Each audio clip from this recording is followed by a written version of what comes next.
DTI at BFP nagbabala sa publiko kaugnay sa ilang individual na nagsasagawa ng inspeksyon sa mga LPG kasunod ng pagbebenta ng LPG regulators. Ang detalye sa report. Naglipa na ang iba't ibang modus para makapanlinlang at makakuha ng pera sa mga tao. Maging ang mga LPG accessory, pinagkakakitaan na rin ng mga masasamang loob.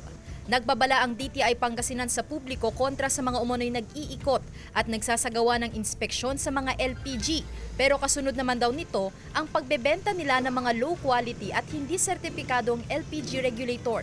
Isa sa mga nabiktima noon ang ngayoy LPG retailer na si Rhea, taga-barangay Alitaya, Mangaldan, Pangasinan. Ibinibenta raw ng mga scammer ang regulator sa halagang 5,000 to 6,000 pesos na pwede namang bilhin sa halagang 500 hanggang 1,000 pesos. Papasok sila, check nila yung hose, yung regulator mo.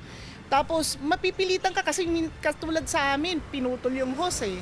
Siyempre, tapos sabay sabi na masusunugan kayo nito, sasabog kayo nito. May mga nag-iikot din sa pwesto ni Rhea ngunit safety measures ang inspeksyon at hindi rin sila nang hihingi ng anumang bayad. Payo ng DTI, mas mainam daw na bumili ng mga may certified seal na LPG at regulators na may ICC sticker at Philippine Standard Mark.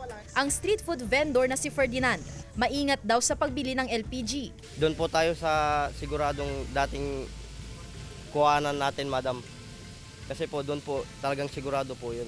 Maaari rin umanong magdulot ng anumang fire incident o hazard ang pagbili ng mga substandard na LPG accessories ayon sa BFP. Hindi po duman sa DTI. Ito po ay mahinang klase. So pag may tatak siya na nag-undergo ng DTI, yun po yung mga quality na klase ng mga regulator. Kasama si Jing Dakanay, Sandy Salvacio, One North, Central Luzon.